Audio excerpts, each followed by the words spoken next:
So I've been to several bushcraft events now and learned all these survival skills that'll help keep me alive in the woods. And those don't always seem like they'll be super practical for everyday life, but that's not true. Here are 5 things I've learned from survival experts that have changed my EDC. And with that said, let's do the damn thing. So number 1 is lock picking. It's a skill that may seem like one you would leave to the experts, but that's actually not the case. It's something that pretty much anybody can pick up and learn relatively easily, and probably should, because it's one of those things that you're not going to use every single day, but when you need it, it will save your butt. A prime example of that is this vault case, which has a TSA lock on it. We also have this padlock on the Apache case that we use for camera gear, and just a standard little master lock. And then I've got one more I'll show you in just a second. But let me show you what I mean. So this is locked, and if you happen to forget the combination or don't know the combination, I can still get into it. All you need is this little bypass tool. Effectively, it just looks like a shard of metal, and that's really all it is, but it's just the right size and shape to fit inside this TSA lock. And if you put it in there just right, you can turn this lock and get into this case. And on this little master lock, so they have a series of locks that are all kind of similar to this. Some of them are solid brass, but it's all basically the same. If we go ahead and lock this and say I lose the key, I can't get to my camera gear, all I need is this little comb pick, and this thing is as good as a key. So you just line this up with the pins and turn it like a key. It's literally that simple. We'll do it again real quick. In, lift, and turn. And most of you should probably know by now that the master lock number 3 is not a lock you should use if you want your stuff secured, and I'll show you exactly why. So I have a little torsion bar here and a city rake, and this is locked. You just take it and give it a couple little jiggles and it's open. It's not great. We just did it again. And you can just do this over and over and over. I'm not good at lock picking, and this thing is like remarkably easy to pick. Now, that's not true of all of them. Some of them are more difficult, but I learned this one today just before we started filming. So this is a cabinet that I've had in my office for, I don't know, 2 or 3 years now, and it's locked right now. I have the keys taped right here, but let's say I lose the keys to this cabinet after I've locked it. It has actually happened, but I haven't had to pick this because I literally just learned how to do this. This is called a jiggler, and you do exactly as the name suggests. You put it in like a key. You gotta lean on it to kind of relieve the pressure of the lock, and then just give it a little jiggle while you're turning it. These are the same locks that are on like Craftsman toolboxes and filing cabinets and all sorts of things. It's a pretty universal lock, and you can lock it back just as easy. You don't even need a key, just a little jiggler and a few seconds of your time. And so all this goes to show that lock picking is actually fairly easy to pick up. I've not put a lot of time or effort into it, and I've picked up quite a bit pretty quickly. It's just one of those skills that you're not going to use it every day, but when you do need it, it will be such a lifesaver. A few months ago, there was a door lock in the old office where the batteries died, and the key was on the inside of the door, so we had to lock pick it to get in so we could change the batteries. That was, you know, user error in a lot of ways, but it was one of those things that we needed, and I was able to help. It's a really cool thing to be able to do in real time, and it's fun, right? It's just a lot of fun. So that's why I have, in my most recent video about EDC toolkits, I keep the Tough Possum entry kit inside that, and then I have this other one that just stays in the truck. But yeah, lock picking, don't sleep on it. It's fun and super practical, even if you don't think it is, it is. So number 2 is actually right in here, and this is your reminder to use your shit and sharpen your knives. Thank you, Worksharp, for being a channel sponsor. But number 2 is that maintaining an edge is too easy not to do. I know that sounds pretty obvious, but the thing is, before I really learned how to sharpen a knife, I had a little bit of trepidation about using a knife because I didn't want to have to sharpen it. And the thing is, now that I've gotten better at sharpening, I sharpen way less because I maintain the edge. So when you sharpen a knife, basically you are getting the knife to like hair popping sharp, right? You can shave with it, it is extremely sharp. And then very shortly after, it kind of drops to a level of sharpness that I would consider like a working edge, working sharpness. And you can stay there for a long time until eventually you've rolled your edge over so much that you've got to remove material to get it back to sharp. All of that makes a lot of sense, and I've known that, but it wasn't until I really started talking to more of these bushcrafters that I realized how little I maintained my knife, how poorly I was maintaining that edge, and how such a small little thing can keep you from having to sharpen your knife so often. So with this guided field sharpener here from WorkSharp, you have a ceramic rod here and a hone on the other side. So basically a few times a week. You do not have to do it daily, but honestly it takes like 2-3 minutes. You just run your knife across the ceramic hone and back across this strop a few times, and you're back to like hair popping sharp. We demonstrated that with the lander before we really even used it a whole lot.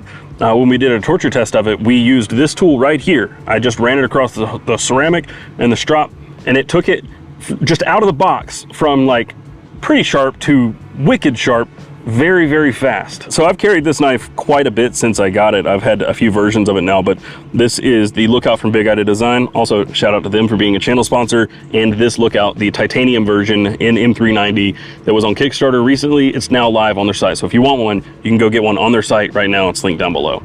But I've used this quite a bit. I don't even know if it's shaving sharp. It's okay. I don't know if you can see that. I've got a couple of hairs on there, but it's not like blistering sharp. So all we need to do is run it across this ceramic rod. I'll do about 3 or 4 times each side and then work my way down. And you do have angle guides here if you're using the guided field sharpener. It's going to take honestly maybe a minute of your time. All right, so now let's take it back down my arm.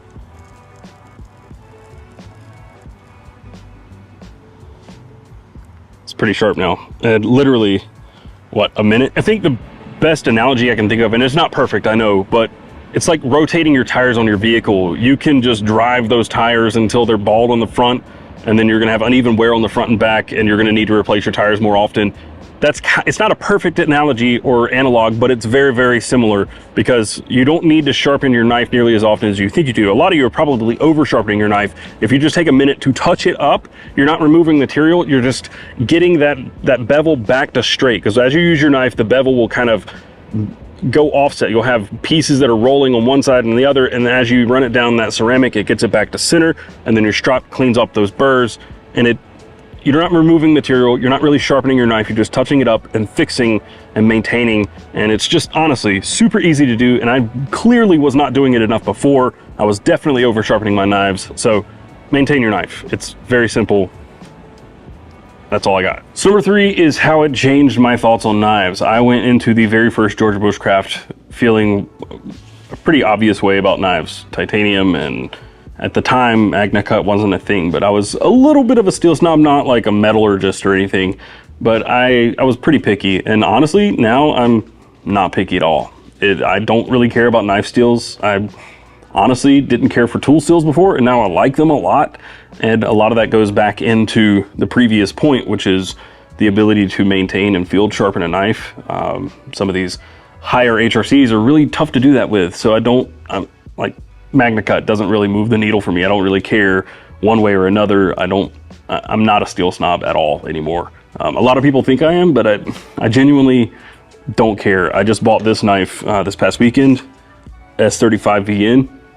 Didn't even look at the blade steel before I bought it, didn't care. Number 2 is the size. I really like smaller knives now. Like even the Lookout, which I talked about a second ago, is not a big knife. I really enjoy small knives now. And obviously, I guess we'll just go ahead and say it. Fixed blades. We've talked about fixed blades a lot lately, and I give all of the credit for that to the people of Georgia Bushcraft and all the bushcrafters and survivalists out there. And I got to throw one up to my homie, Ken Onion Jr.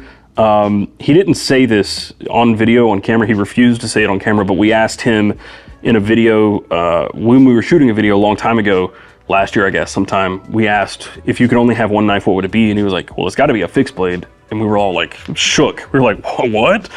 And you know, it makes perfect sense, right? If you can only have one, a fixed blade makes a lot more sense than a folder. So yeah, those people have influenced me a lot when it comes to me preferring fixed blade. I carry one basically every single day now. And even just a year ago, that was not the case. I would carry one every so often. I can't remember the last time I wasn't carrying a fixed blade now. And just for you out there that were really upset that I didn't mention any kind of belt carry options other than a vertical belt sheath, this is the knife that I actually had today. I don't even really know the name of it. We'll put it on screen, but it's from a company called UG Tools, and it comes with an Ulti-Link on it. And I have to say, I don't hate this. This is actually pretty nice. It's not my favorite for this exact reason. You got it. You almost Hey, we did it. And I guess the final point with how I feel about knives now is I focus a lot more on that blade geometry. Like for an EDC blade, this right here is freaking perfect. Ricky just recently went out into the woods with Tom from Knives by Nuge, and they bent a full flat grind wicket by batoning. So I didn't really care about geometry all that much before. I liked the shape of things and the way they looked, but I didn't really focus on the practicality of the different shapes and stuff. So the geometry, it factors into so many ways. For example, a Scandi grind is gonna be so much better at processing wood than any of these other knives that I carry, right? So when I go outside and I'm camping, I typically have a beefier knife with a Scandi grind on me because it can chop really well. It can be batoned way easier without the risk of bending or breaking a blade quite as bad because it's just a stouter blade. But for daily carry, I don't want a Scandi grind because it's just not as good at the finer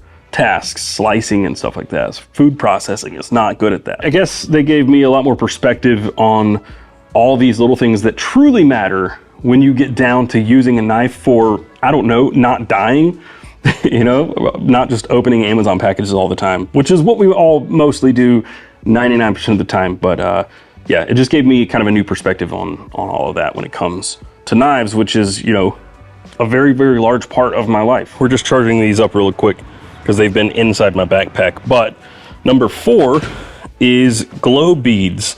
I talk about them a lot, and actually before meeting these Bushcraft people, I was real hot on tritium, and I still am, don't get me wrong, I love some tritium, but the practicality of it is not super high. Tritium is expensive, it's radioactive, and you know, it's regulated because it's radioactive, and it makes it a little bit more difficult. You've got like basically 1 or 2 companies that you can work with to get tritium goods, but glow beads work almost as well, especially these. These are from Who is Citizen E, they're called glow nuts, and then these are Lumimod glow washers. They do the exact same thing. These just glow super bright. I don't even know how to express to you how bright these glow because it doesn't look like it on camera here. We can step into like our dark editing space for Ricky. I mean, you can already see it's starting to glow pretty bright. So you can see just how much brighter these are. We got glow patches and everything too, but I use glow beads on so much now, these zipper pulls, because I can look and know where that is. I use them backpacking, but also in every day. I put them on my toolkit so I can locate it. And then also I've got one here on the lookout. I know I've talked about this one a lot because it's just something that I can't express how great it is. And like, you just don't know until you know, I guess. It's just one of those things. But they're pretty inexpensive. You can buy multi-packs of these. And I put them on anything and everything that I can that makes a lot of sense. So I can find this in the dark, I can unzip it in the dark. I need a flashlight to see what's inside, but you get the point. And even, I've actually used the glow nut from Who is Citizen E as a flashlight in the dark, like, because like most of the flashlights that don't have a moonlight mode are way too bright, so I don't want to wake anybody up at night. I will literally charge this up with a UV light and then use it to see around my bedroom at night. That's how bright they are. It's so difficult to express or show on camera how bright they get, but they're enough to literally work as like a really low light flashlight if you charge it up before you go into a dark room. So glow nuts are, or glow beads in general, are just something that I've become a massive fan of because, yeah, sure, it adds some flair to your gear, right? Whatever, but it adds utility as well. That's what I'm really after. All right, so the last one is gonna be a little bit weird, but stick with me. When I first showed up at Georgia Bushcraft, everybody was talking about this stuff and I thought they were a little bit crazy. So I will not blame you if you think I'm a little bit crazy, but I keep this right here. inside my bum bag. It literally always stays in the Skittles pouch. And this is Propolis tincture. I've talked about it before. In layman's, I guess the best way to put it is that this is a honeybee byproduct. It's what they use to seal the gaps around the edges to keep rain and water and stuff out, or wind. But that's it. They take that, they pulverize it, and then it does amazing things. Again, I don't blame you if you think I'm crazy, but this right here, effectively what it does, it has healing properties. So, for example, Ricky knows I cut myself all the time. And last week I was putting a lanyard on this knife, the Lookout, and I was holding it like this right here, and I was pulling to tighten the lanyard knot, and the knife came out of the sheath and went across two of my fingers. And this one I didn't cut that bad. It was just kind of a graze, but this one was bleeding pretty bad. It was a fairly deep cut.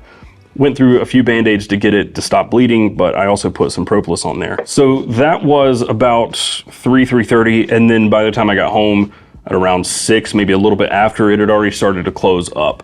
Now, I ended up ripping it open myself, but this completely healed. We went to Georgia Bushcraft Thursday, and it was almost completely healed by Thursday. So that was on a Monday or Tuesday, and it was almost completely gone a couple of days later. And that's kind of the experience I've had with it. Jim has shared some anecdotal things between like stuff that's happened to him and our buddy Casey, who owns Georgia Bushcraft and Griffin Pocket Tool. He fell hands first into a fire and completely burned the palms of both of his hands. And I think it was like 2 weeks, it was completely healed. He was using a different Propolis product that was a honey Propolis mixture, but this one right here is Propolis suspended in alcohol. They've got a spray version, a nasal spray version, and then a cream. It's really great. Honestly, I don't know what else to say about it. It's completely changed how like my first aid goes. Like my first thought when I cut myself is to put Propolis on it. It burns like hell because there's alcohol in it, but put this on there and then, you know, stop the bleeding and move on with my day. And it usually helps quite a bit. So that stays inside the bum bag. And again, don't blame you for thinking I'm crazy, but if you're on the fence about it, try it. And tell me what your experience with it is. Ricky hasn't tried it, but he's seen some of the first-hand or second-hand, I guess, effects of it. He's seen it through me and then also Jim. But really cool stuff. Check it out. I know it sounds crazy, but it's not. That's all I'm going to say.